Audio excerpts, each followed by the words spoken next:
Hi, I'm Nikki LaCroce, and you're listening to the Who the Fuck podcast. Inquisitive, authentic, unapologetic. A safe space for self-exploration, questioning the status quo, and finding out who the fuck you are.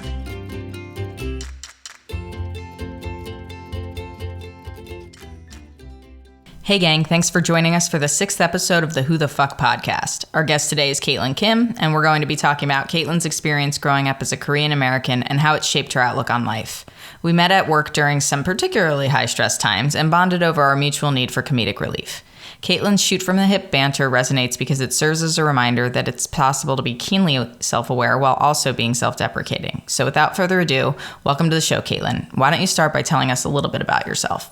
Hey, Nikki. Thanks for having me on the podcast. So a little bit about myself. I grew up in West LA, which is pretty close to Santa Monica area. Both my parents are super Korean and very traditional.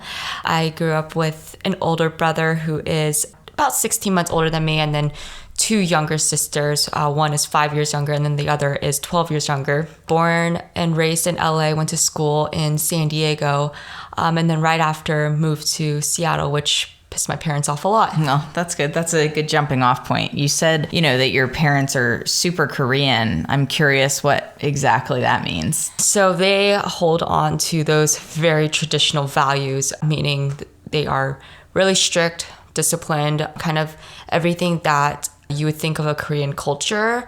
They try to instill in us and kind of led to some hard times growing up, but they're just really strict, I would say. Do you think that fits pretty well into the stereotype that's been created? I hate to follow stereotypes. I don't like to find myself leaning into them. Although at the same time, I can easily say that I fit certain stereotypes for myself in many ways. And obviously they're there for a reason. I think it's a matter of, are you taking it literally and limiting yourself to believe that that's the only way somebody can be? Or is it just spot on because it happens to be the way that some people are? No, I think the stereotype is true, right? Koreans, or just Asians in general, are stereotypically really smart, and that's because we go through very gruesome schooling, and we are taught to believe that education is the most important thing no matter what. So getting A's on everything and just prioritizing your studies is the most important thing to get a good job. So basically, from the time you are old enough to have the capacity to learn, you're on that trajectory to figure out how you're going to learn as much as possible and be able to apply that as much as possible going into college and ultimately your career. Yeah, pretty much. There was no flexibility when it came to school. Okay. So what was that like for you growing up, particularly as a child? I think that feels quite restrictive in a way that I wouldn't be able to understand. My parents were very much academically focused, but there were also other focal points that I think pulled away from that and allowed me to feel like I had a little bit more freedom in what I was able to do. Did you ever have that sense, or was it really like, this is the track you're on? Yeah, it was the track I was on. And I think, every kid is afraid of disappointing their parents, but for me specifically, it was like I would come home with a B and it would be the end of the world. If I didn't come home with a 4.0 plus GPA, it was like, what are you doing? And it was all really centered around the fact that my parents had an outline for me. They were like, you were going to go to school, you were going to go to med school, you're going to be a doctor, and you're going to make the family very proud. So there was no really deviating from that plan. So any extracurriculars that would take away time wasn't on the books. That's really interesting. Could you tell me a little bit about what your parents do for a living, and did they follow the same, protocol for going down that path of being a doctor or a lawyer? No, actually, no one in my family is a doctor or a lawyer, really, funnily enough, right? But my dad is an accountant, and his dad was an accountant as well. But my mom is a stay-at-home mom. So they got married really young. My mom was 21, popped out a kid by 22. In the Korean culture, the man works, the woman stays at home. So my mom just raised all the kids while my dad worked these insane hours. You said you have an older brother and 2 younger sisters. Are any of them on track or working in one of those fields? No, actually, I probably came the closest, but my brother kind of dabbled in a bunch of different things, but he never went the med school route or the lawyer route. He's, I think, in sales now. And then my younger sister is in college for communications. Okay, well, I can speak from experience that communications degrees are super useful. I'm sure. When applied to wanting a job that has health benefits or anything that would really provide some sense of security. But that's why you freelance podcasts. Yeah. So when you were growing up and, your mom was stay at home and your dad was working a lot, obviously you said that education was a really big focus. So was your mom really heavily involved in your educational endeavors, or was that more just kind of keeping you accountable to them? She was involved in the sense that she would, go to our like teacher, like parent conference, checking grades all the time. I mean, I think up until middle school, I mean, when you're in elementary school, there isn't really that much. But from middle school to high school, this is where a big chunk of the placement for high school is going to happen. So depending where you are in your math level, history, English, so on and so forth. So we had tutors, we had like Saturday school, we had extra school, like extra math classes on top of everything. So she was more involved in the sense that she would put more and more on me and provide these like extra help kind of, versus just like school is enough. Obviously, that sounds like your parents felt, they're doing all of this in your best interest. But at the same point in time, do you feel like that is actually how it worked? Or do you think it was a little bit counterproductive in that it maybe... I'm coming from a place where I think that would just stress me the fuck out. And I would have a really hard time honing in on that in a way that would maybe be able to please my parents. So did you feel like that was useful, or did you feel like it was more pressure that just created maybe some distance for you? Yeah, it definitely was more pressure. It was this pressure to do well, and it was the pressure to not disappoint. And because they were spending so much money on tutors and so much money on extra schooling, there was no other choice except to perform like amazingly well. I mean, and you had tutors. Were those tutors because you needed tutors, or those were tutors to make sure that your A's stayed A's? Yeah, it was tutors. I mean, I will say, like, I was always in the math class above me. So it was tutors to make sure that I was studying all of the material before I started to learn it, and then during it to also do really well on the test and get through any sort of subjects that I had issues with. That just feels to me, thinking about growing up and knowing how much is going through your mind and your body and everything already, that to add that level of rigor and intensity to the scope of what you're just trying to navigate as a teenager or a preteen, it just feels... It honestly, and this is no disrespect to your family or any culture that prioritizes education, but it just feels like it starts to compromise who you are as a person, because you lose sight of the things that are making you feel fulfilled, and you're focusing and maybe education does make you feel fulfilled, but to do anything with that level of focus certainly takes away from other things. Did you have other activities that you were able to engage with that were your choice? Did you play sports or anything like that they would have approved of, or was that not really on the table for you? Yeah, that wasn't. I had no other time. Even if I wanted to pick up a hobby, it wasn't something that my parents really supported. The only thing that they supported was piano, because they put me in piano, and that was it's mainly because it looks really good on the parents if your kid is really good at playing an instrument.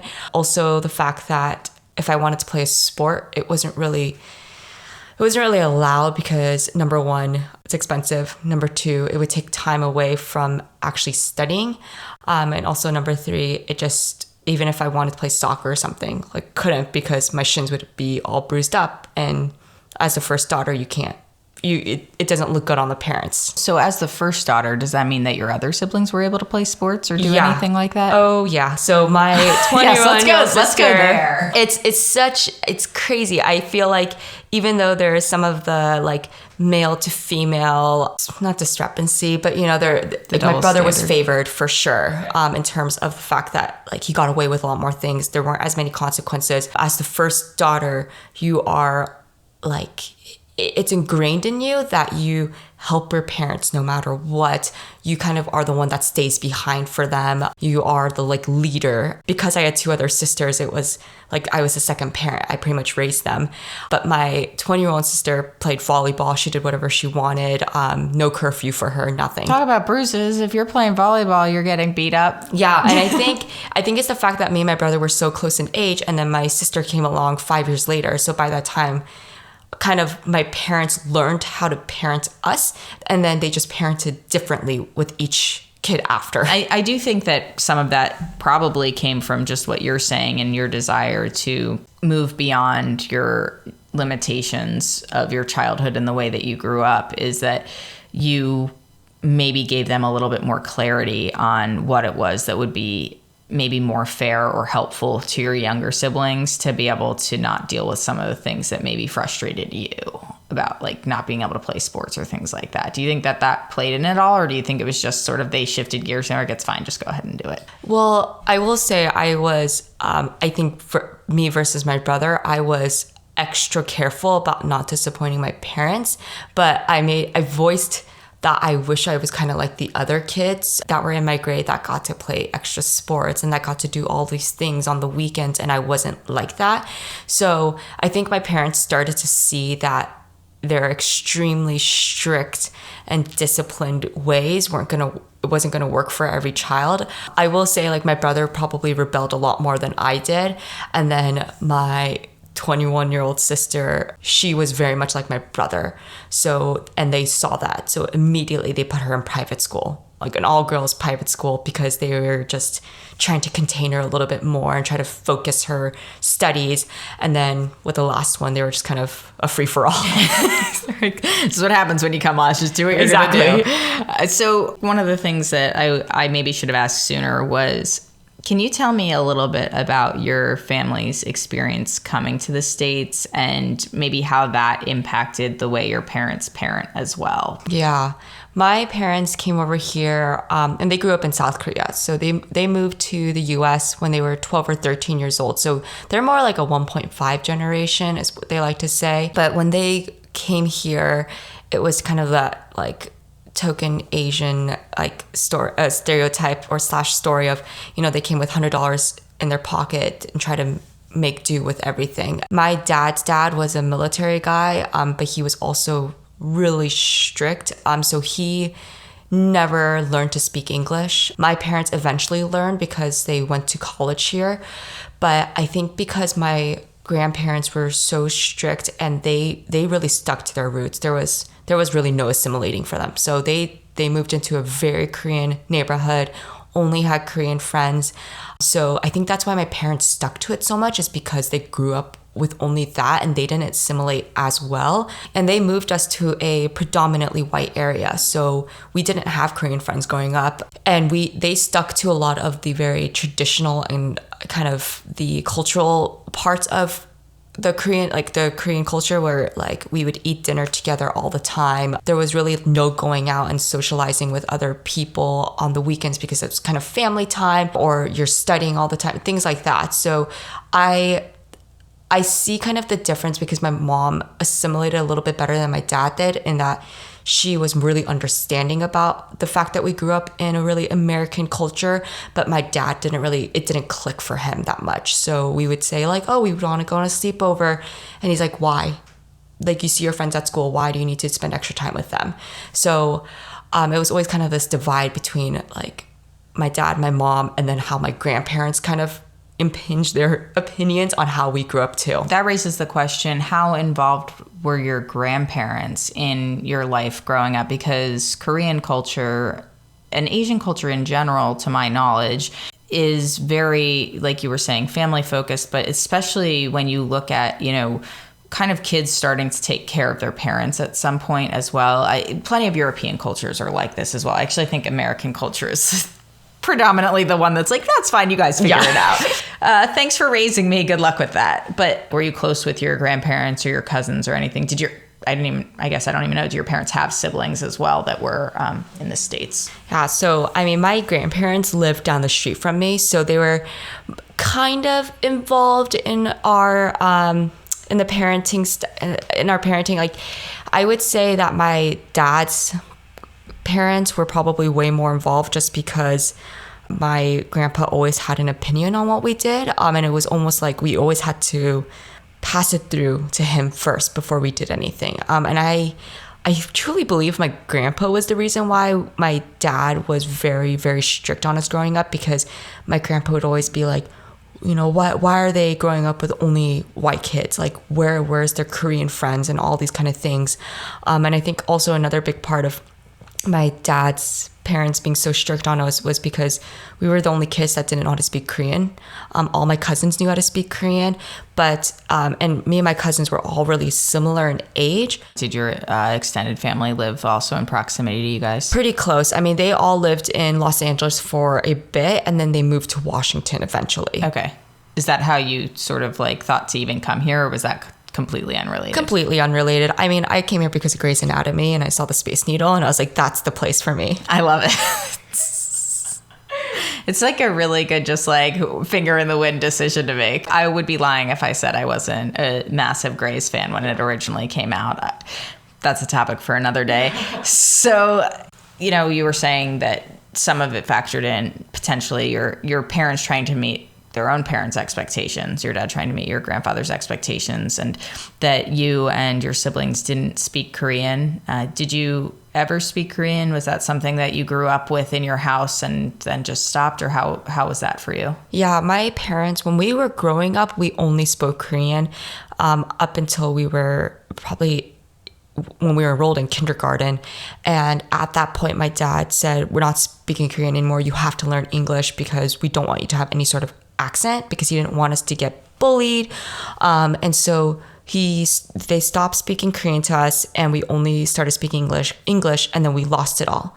And so by the time we were probably 4th or 5th grade, we didn't know how to communicate with our grandparents anymore. That's really a drastic shift. Do you think that they had a reason behind not wanting you to speak Korean at all, as opposed to being more bilingual? Was it the concern with the accent more than anything else? I have no idea what was going through my dad's head, because it's like now they always kind of get mad at us for not trying to learn Korean on our own and trying to communicate with our cousins more and our grandparents. But like back then, it was... I really think that he just didn't want us to get bullied. And this is kind of his first time enrolling us in a school that was predominantly white. Yeah, I mean, it's certainly a noble reason in the sense that it's very kind-hearted to say, I don't want you to be bullied and I want to protect you from that. And at the same point in time, the older you get, the harder it is to learn a language, and you had already had the foundation for it. So there is this sense of how much more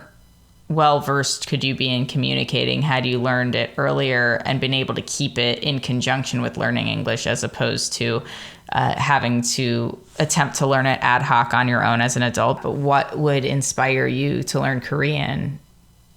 Yeah, nothing now.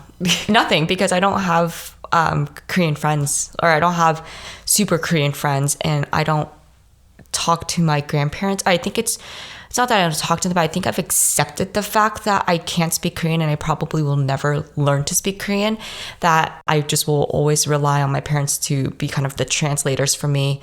And it's not like I blame them for not speaking Korean to me while growing up. They still somewhat speak Korean, but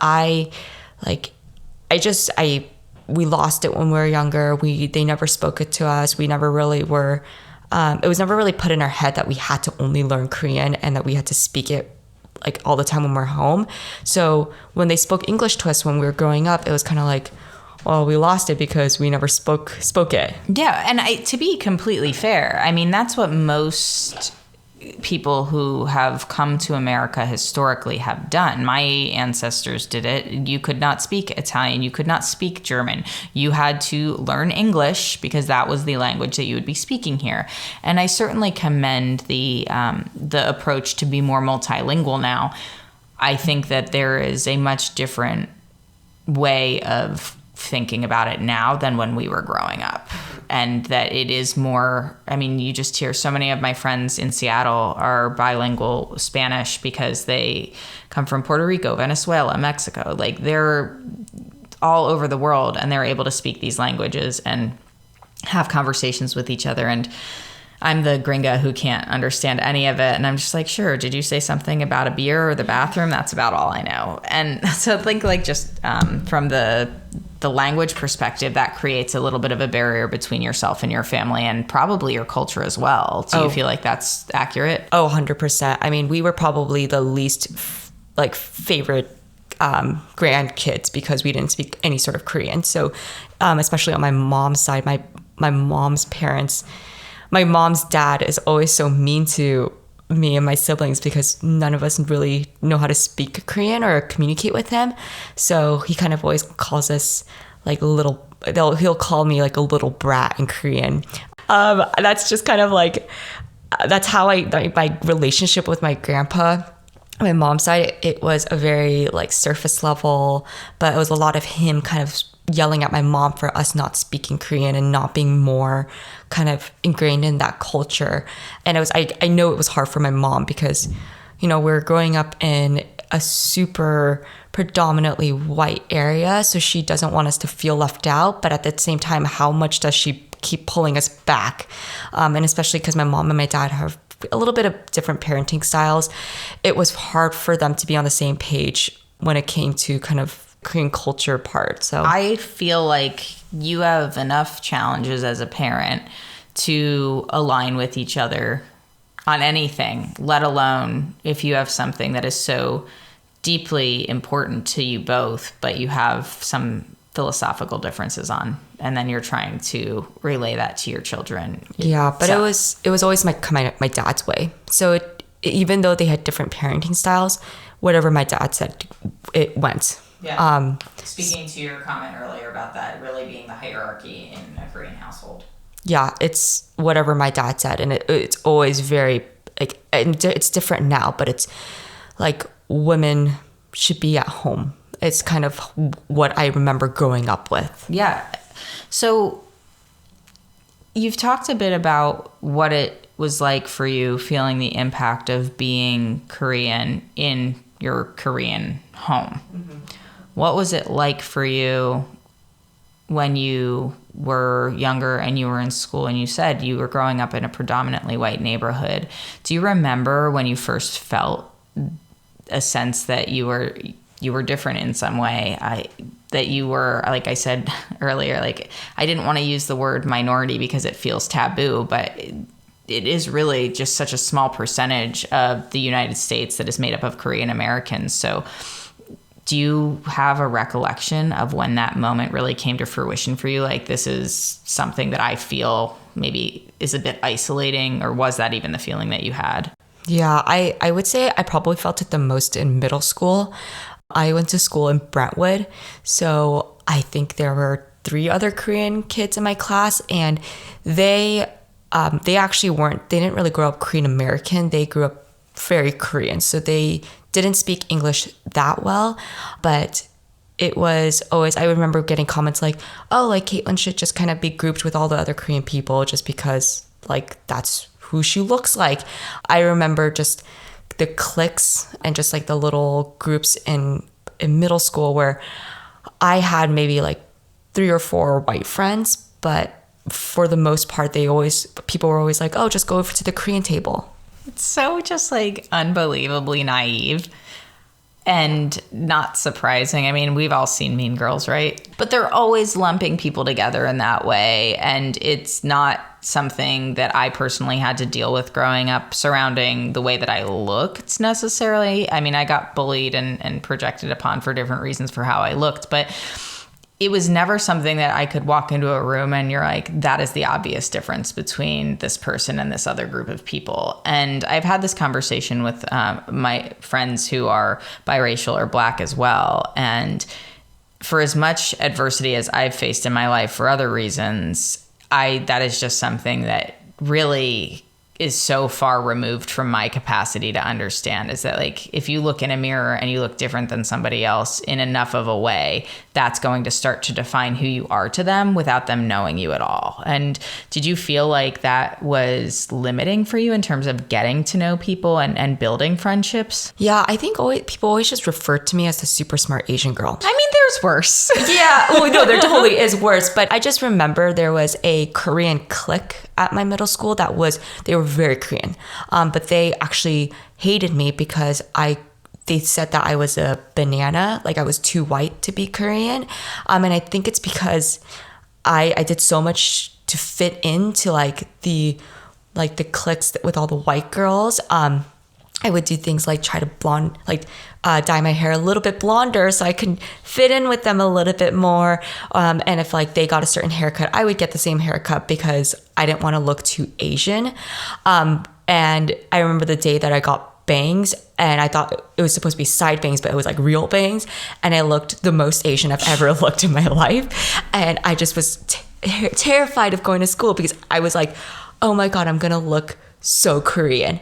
But yeah, it was limiting in making friends because I would only be able to make friends. Like my friend group in middle school, they were the more very chill, they didn't care about the parties and everything. So I think that's why I got accepted into that group. But even if I tried to talk to another group of girls that were the beach blonde hair with the blue eyes and the really short shorts, they would kind of just look at me weird. Me and my brother were just never really accepted into that group. That's something that I can relate to on a different level. I definitely had those moments where it felt, especially in your teenage years, it is such a weird, awkward time for everybody.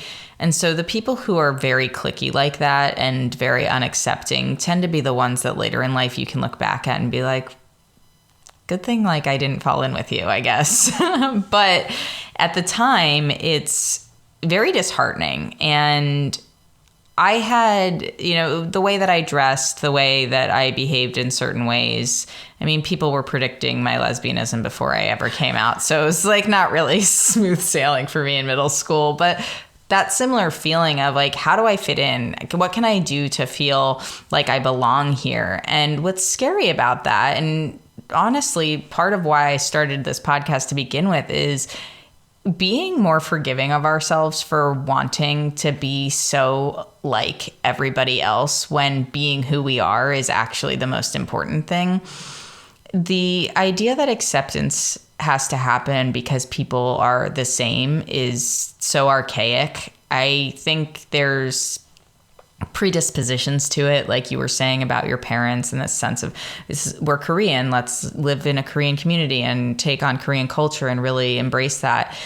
People of any ethnicity tend to do that. I didn't grow up in one of those big Italian families that does all the stuff Italian families do, so I actually felt a little bit isolated because we didn't have that type of culture in our family. And so there's different things that come together or fall apart for you as you're growing up, and depending upon where you are, whether it's at home or at school, you're doing different things to try to basically camouflage yourself with whatever group you're with at the time. And I would say it wasn't until I actually moved to Seattle about a little over 2.5 years ago that it felt like shedding all of that.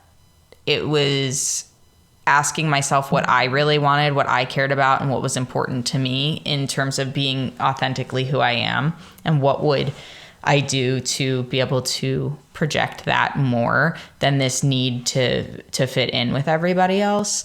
But this is, I don't know, almost 20 years later that I'm coming to this realization after having so many of those similar sensations of, I don't really fit in here. I can do everything I possibly try, and I still feel like I'm a little bit removed from this situation. And so while there's not that cultural barrier for me, I certainly can relate to what you're talking about, because it's something that at the time you sort of just go through the motions and you deal with it because that's all you can do. But looking back on it, how do you feel that that's impacted you as you've grown into your own adulthood and started making decisions for yourself about the people that you want to be surrounded by or the things that you want to do in your life? I think because the Korean culture was so limiting, and just kind of growing up, like just being a little bit different than like all of the people that surrounded me.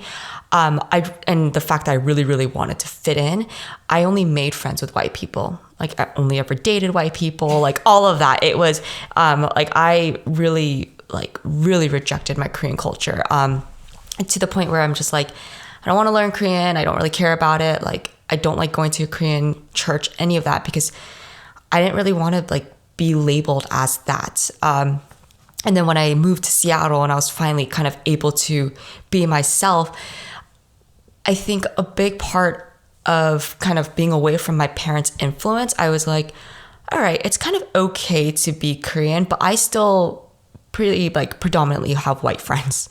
I think I have, like I've started to make a few Korean American friends, but only the ones that are very much like me, where we're straight up Twinkies, bananas, whatever you call it. Like they speak English perfectly. They grew up the same way I did. And even if I have friends that kind of grew up in Korea and came here, and still hold a really like a very Korean base to them, it's kind of hard for me to relate to them because I know how that is, but I've just spent so much time rejecting it that I'm like, it's almost like two different identities. Like, who am I? Yeah, that makes total sense to me.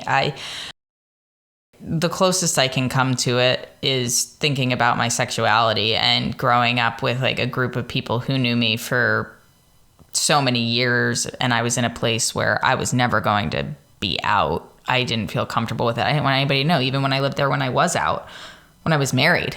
I didn't want to go back to my hometown and see people that I went to high school with and have to have those weird interactions.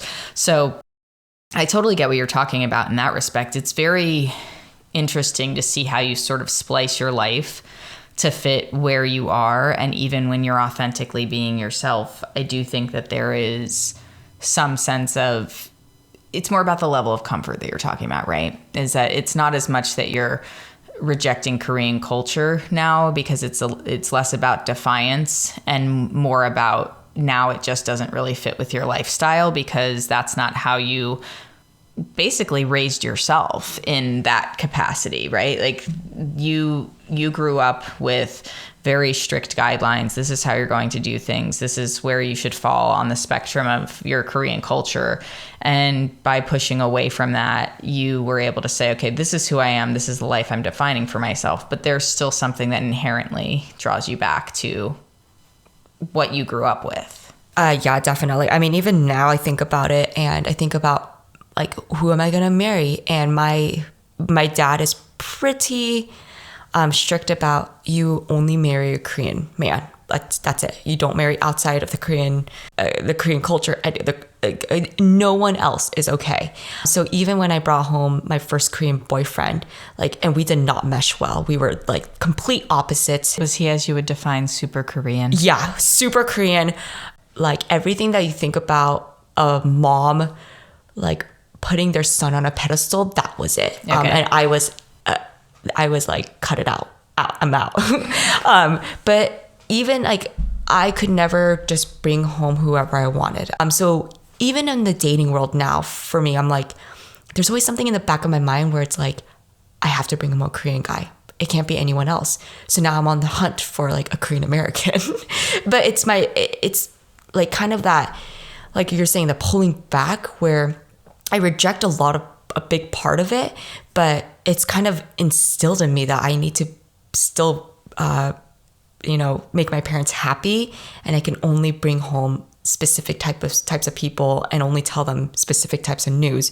You have to only tell them really good news, or like show them I'm excelling at life, but you can't really tell them the downfalls, because then it just makes them disappointed. I can also relate to that. It's probably fairly common for most child-parent relationships where, it's harder to open up about the things that are difficult to talk about even in just recent months with my own parents, having to make the conscious decision to say, I don't agree with what you're saying, and I'm going to tell you what I think about this, and it's hard, and I'm going through an emotional time, and I need you to give me this type of support in this way. I've never done this before in my life. It was terrifying. And guess what? They showed up for me when I actually said it, right? So I think part of it is, as children, with such specific guidelines or rules in place that we grow up with in this mindset that we've been just accustomed to challenge that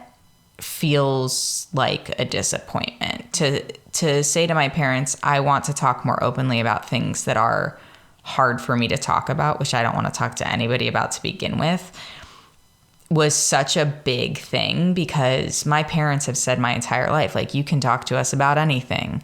And I recently said to my mom, because she said it again, I know that, but don't you think maybe that the fact that you don't talk about these types of things makes me feel like I can't, even if you're telling me I can?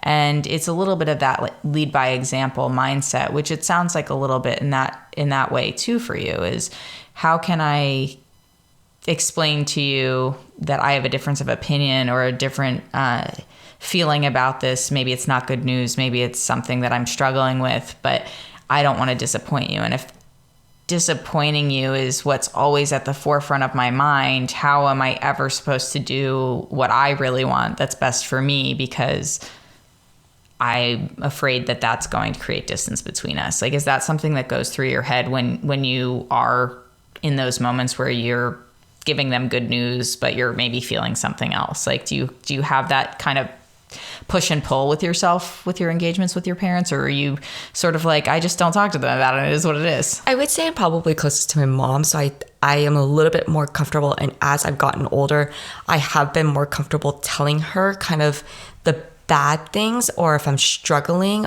being able to be open with her about that. And so she's a lot more accepting. With my dad, it's a little bit of a different story, where he's also, I don't know if it's a Korean thing, but he's just very closed off. So probably not a Korean thing, but there's like no emotions that really get shared. Like, I don't share many emotions with him. We don't really talk about super deep stuff, because I've only ever really known him growing up as the really strict parent that would say no. A bit more authoritarian. Yeah. And I was more scared to piss off my dad than I was to piss off my mom, because I think my mom did lead a little bit more lead by example, where she kind of made it okay for us to tell her certain things, while my dad didn't. I definitely had similar dynamics with my family growing up as well, kind of having the one parent that you feel is a little bit more of your trusted resource. So when you were talking about dating, your parents having that expectation for you to marry a Korean man, do you think that that's something that, like, you said you have in the back of your mind? Is that sort of like, if it happens, great, but if not, I'm not going to like pursue it? Like, are there Korean dating apps? There have to be, right? Like, have you tried like KoreanDate.com or whatever? No. It probably is. It's like they have like Filipino Cupid. We always watch 90 Day Fiance, and that's the thing that comes up. I honestly don't know if there's like an app that only has like for Korean people, but I mean, when I grew up when I was in LA and I was dating, after this. You could put preferences. So I would usually say Asian, just because I kind of like, when I was 21, 22 years old, I'm like, yeah, I'm probably going to date to marry at this point, so I should probably only find an Asian person. And I think even now, if I brought home an Asian person, like something other than Korean, my dad would probably still be upset. Like visibly upset? Do you think he would have a moment when that person walked in the door? Yes. And the person would know it? Oh, yes. Oh, yeah. Totally. Yeah. My dad does not hide his emotions very well. No poker where face. You will see it on his face. But he would be the most comfortable with the Korean man. Asian any Asian man would be like second, and then everything else is like below the line. Is there any Asian culture that like your parents would be really upset about you bringing home? Because I mean, obviously there's intercontinental conflict. Oh, there totally is. My dad, and it's like, it's, I mean, just Koreans and Asians in general are like really racist, but let's face it though, like, I mean, everyone is. We can try as hard as possible to say things exactly politically right, but there will always be the group of people who say it's generational. This is just what I call these types of people. And you're like, okay, you can't stop everybody from saying everything kind of wrong. So, I mean, broad stroke, everybody has a bit of a cavalier attitude regardless of where they're from. It just depends on how, I guess, outward and possibly like lined with hatred that is, or if it's more comedic, as we've talked about, because you have a very part of the reason that prompted me to even do this episode with you was just like how much you talk about the Asian stereotypes in a way that is laughable. Like you just sort of rip on yourself all the time. And you're like, it's just because I'm Asian. And I'm like, okay, now I'm just going to start saying these things to you.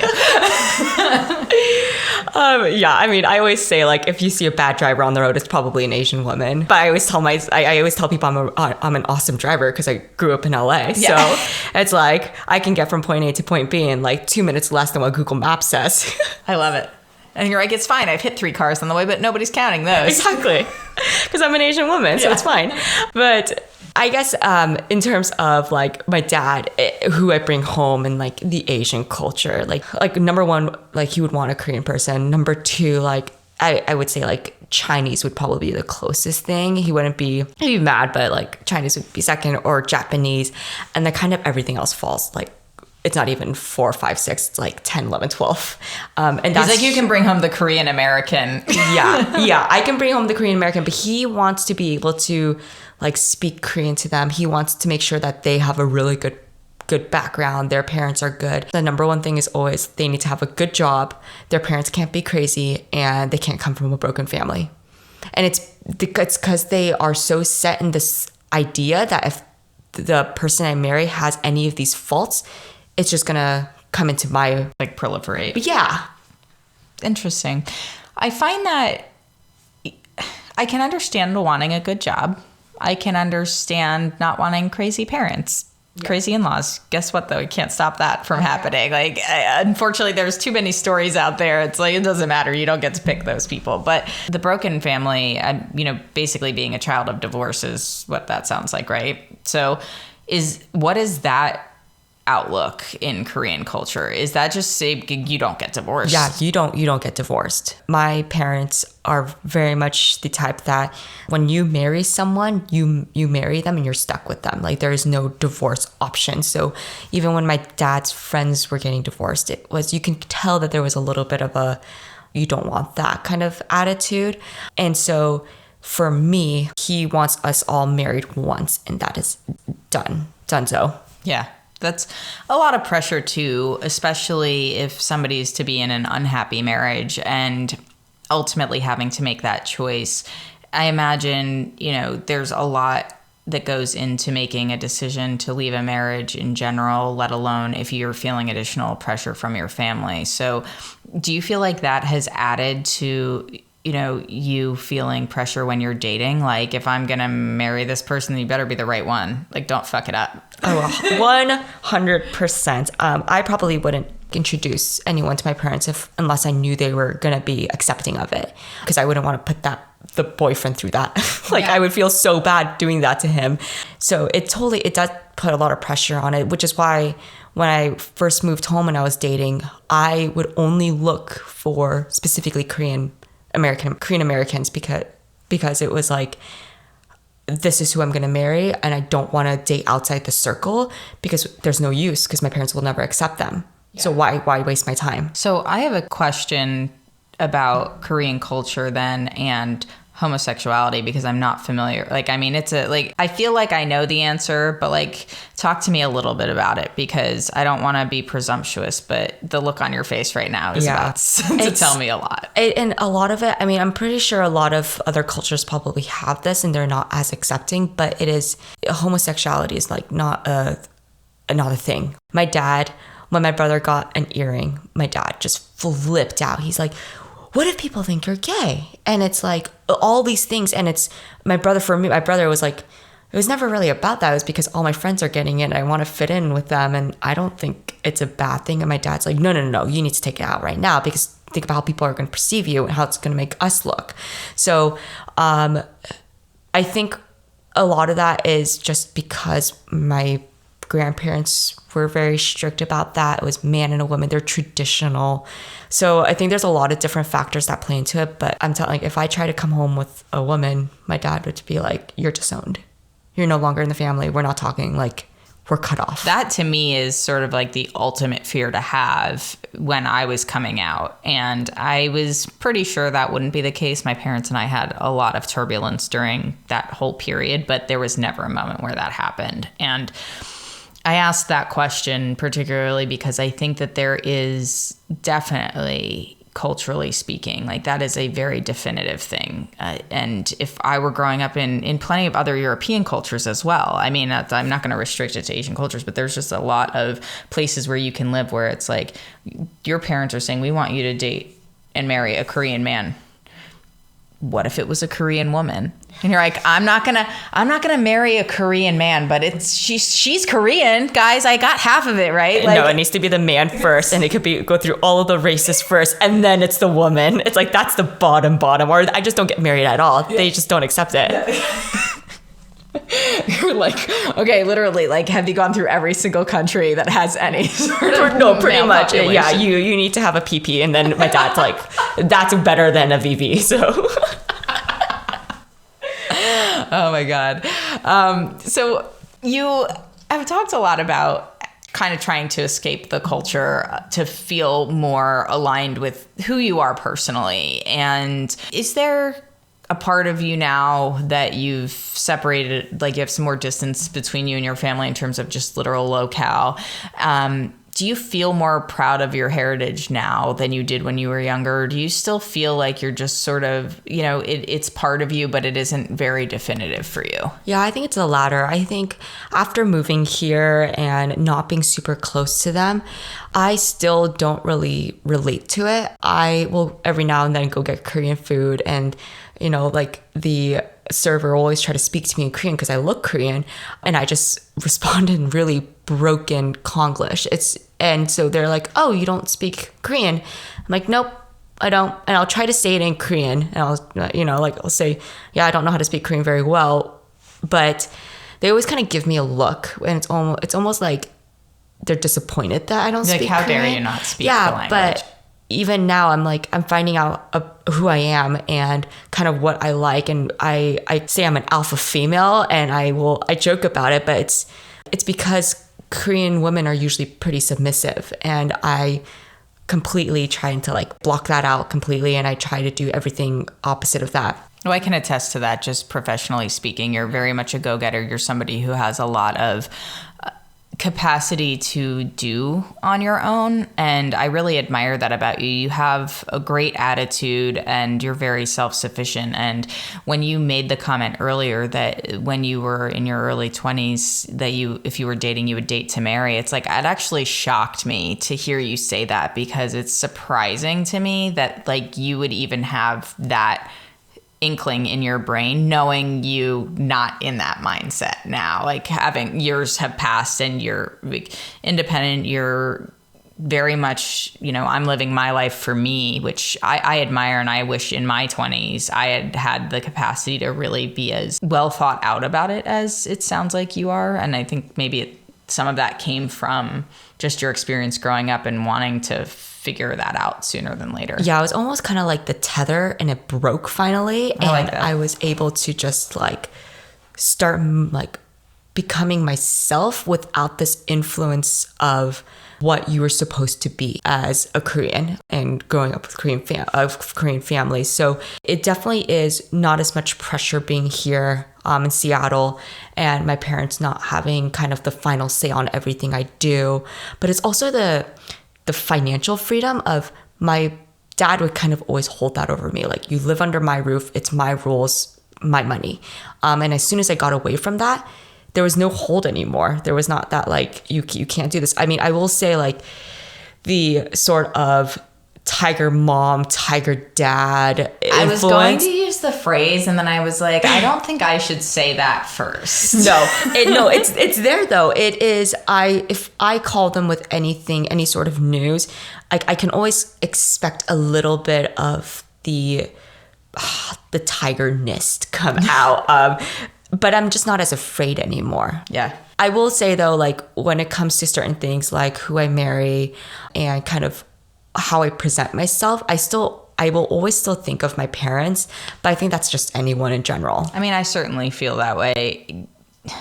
Unless there is just so little, I don't know, expectation of you from your parents, I think most people have that. And I think that's one of the hardest parts about living life as an adult and becoming who you are, because moving to Seattle was really the turning point for me, and that was less than 3 years ago. I'm 34 now. So it took me getting into my 30s and actually returning home, being in the environment that I grew up in for so long. I went to school in Connecticut, so it wasn't the same area, but generally speaking, the Northeast. And when I went back and I saw just something as basic as the old exit sign for one of the places Holly and I used to live, and I just felt so much pressure that I would never have understood that I was under while I was still there, because I was in it and I was in the thick of it. And I love the way you described it as being a tether and the tether breaking, because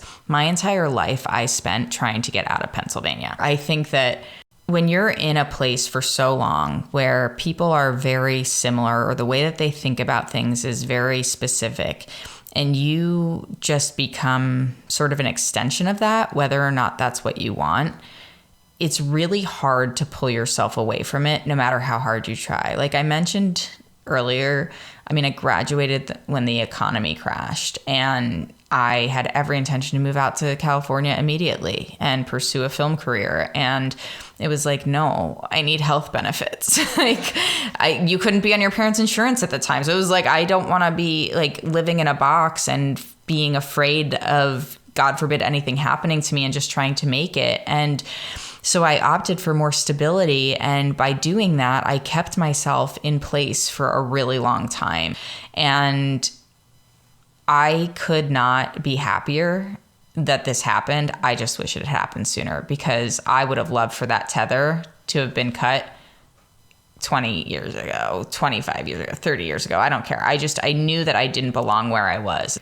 And being on the West Coast, it's like, this is my vibe. I mean, I just got back from Hawaii, and I just keep looking at like the pictures of myself, and I have like a baseball cap on for the first time in like, I don't know, 10 years, because I just look like a little boy in them now. But I was like, you know, this is who I am. Like, I'm going to throw on my Billabong shirt and my sweats and my baseball hat and just like be who I am. I spent so much of my life being told, this is what you should wear. This is how you should look. This is what you should say. This is what you should do. When you get to make the choices for yourself, I can still be a very polite, well-spoken human being wearing sweatpants. Sometimes, yeah.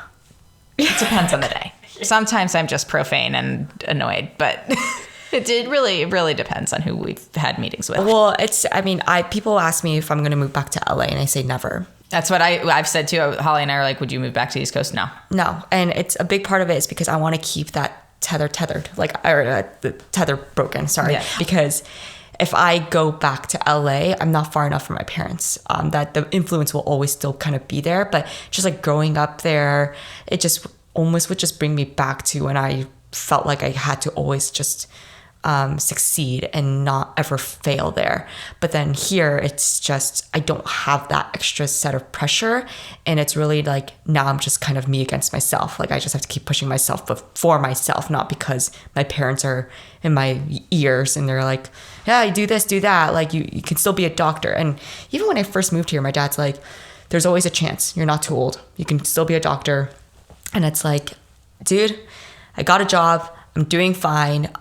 But there's always that little, like, even if I tell him really good news about work, like if I get promoted or anything, he's like, oh, that's good, but could have been a doctor. Or like, you could have been living here rent free under our household. Get promoted to an MD? Yeah, pretty much. So, but it's like that feeling of never being able to like level up in their eyes that I'm like, I don't think I can ever move back under their influence, because I have to kind of just be by myself and learn by myself. And they're very much the types that if you fail once, like you can't ever make that mistake again.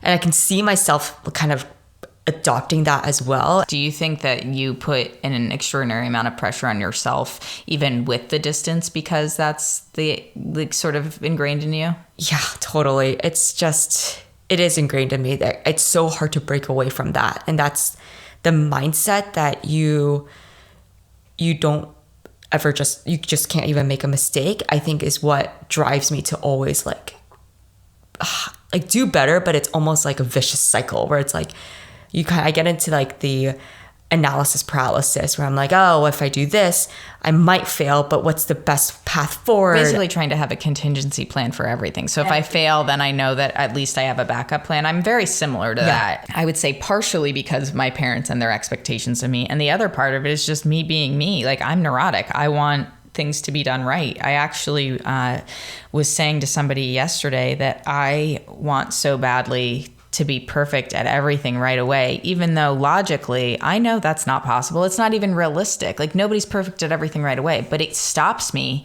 from doing things that I would otherwise do because I'm so afraid of failing that if I don't have that contingency plan, whereas if this doesn't work out, then I've at least got this in my back pocket. I mean, to just go out there and be bold and try something without a net is really scary. And to know that you're putting that pressure on yourself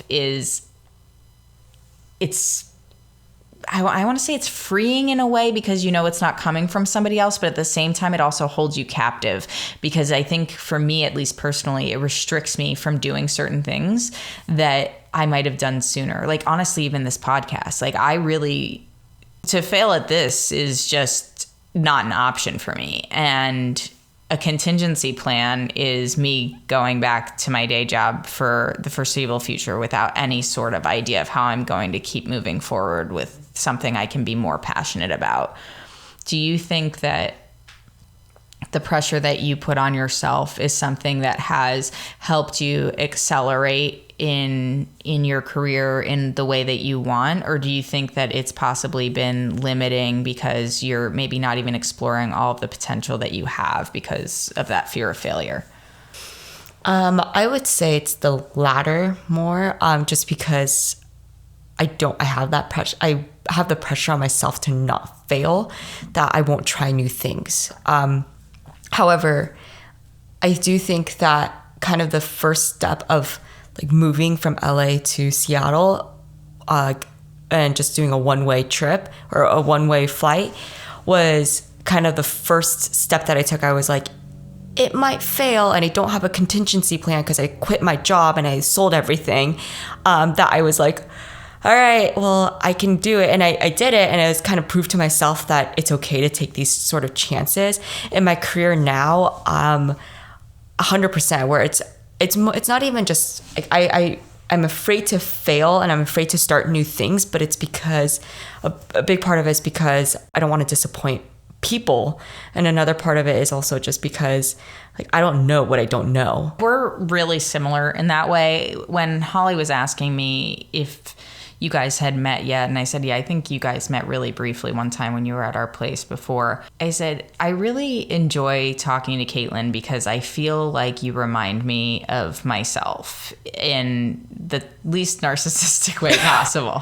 But I think that you have this ambition that is it really radiates from you in a way that is super influential and really enlightens those around you to like what they're capable of because of how you think about things and like to problem solve. And that's why it's been really cool to work with you in a professional capacity, but also to get to know you personally, because you're also much more, I think, mature and in tune with yourself than I was at your age.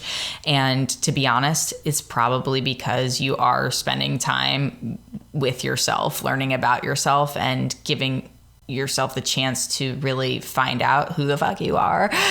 Because without that time, especially coming out of an upbringing that was so structured for you, how could you not just fall in line and do exactly what's expected of you? I mean, you literally said that's great that that's what you guys want for me, but I'm going to go find what I want for myself. And I think that's really courageous. And I think it's really inspirational and important for people to look at and consider when they're thinking about what it is that they want out of life, because we spend a lot of time trying to people please, whether it's our parents or bosses or siblings or whoever, spouses. It could be anybody. And you don't see enough people, I think, taking the chances to give themselves the opportunity to fail or to find themselves and say, this is why I do it this way, because this is what I like. And I just am really glad that you were able to have this conversation with me and be so candid about your experience and how these things have guided you in your life. One last question before we end the show. What would you say if you were to have kids? Do you think that you would do something differently to help them feel maybe a more healthy connection with their Korean culture, because it's something you do want them to still understand or grow with? Or do you think that you want to raise them a little bit more in what your life has been, where it's more focused on trying to kind of find that path for yourself? I would not push the Korean culture on them. I would not push all of these extra holidays we have and kind of the bowing down to the elders and never disrespecting them and not being able to talk back. I grew up without a backbone, and it's been really hard for me to kind of get a backbone now and I now don't let people walk over me, but I would always do that before. That actually surprises me a bit, to be honest with you, because I see your personality now and it's really contradictory of that concept. I mean, I've seen you feel hesitant to react to things, but you have a strong stance. I think the last 2.5 years that I've been here, that's where I grew the most. And so, but back then, like, I would never talk back to my parents ever. And I don't like that feeling. I don't like that feeling of feeling defeated all the time. So for my kids, when they're growing up, I will always say it's okay for them to tell me things. I would ask them to tell me if they got thrown into jail one day, and I would make it okay. And I would lead by example too, and I would be very open with them about my kind of how I'm feeling, my pitfalls, and just if I'm feeling like sad or anything, I want to show emotion to them because I want them to feel comfortable showing emotion to me. And I mean, especially with my parents, because they do speak English, I wouldn't feel as bad if they didn't learn Korean growing up, but just around like dating too, I would say you date whoever you want as long as they make you happy. And it's because I've seen marriages like that. I've seen friends who've grown up with a very open family, and I loved it because they're so honest with each other, and you don't feel like you have two identities. You don't have, you have the identity with your friends and you have the identity with your parents. And for me and my kids, I want them to have one identity. I want them to know who they are, and just feel comfortable with whatever they want to do growing up. I love that. I think that was just such a beautiful explanation of feelings that I've had as well for myself. And it's something that I value a lot as far as your perspective, because you can't enforce something on somebody and expect the results that you want if that person doesn't feel it. And I understand where your parents have come from in terms of why they raised you the way that they did. I understand why my parents raised me the way that they did. But when you describe that feeling of seeing other families and their relatives and their closeness, because their closeness wasn't prescribed, it was more organic, right? It wasn't like we have to spend family time together and be a family and like try harder to connect with each other. It was more because you're open and you're authentic and you're vulnerable, you just are closer. But there is something that really validates you as a person when you can walk into a room and show up fully and not feel like you're disappointing somebody. And I think that's, for me, what resonates a lot about most of what you said today, which is there is a lot of good in our parents and how they raised us that created the strength that we have and our capacity to learn and deliver things and be successful human beings. But there is also the challenge of feeling constantly like you are just, one mistake away from being a total failure in their eyes. And that's just such an unhealthy way to perceive yourself.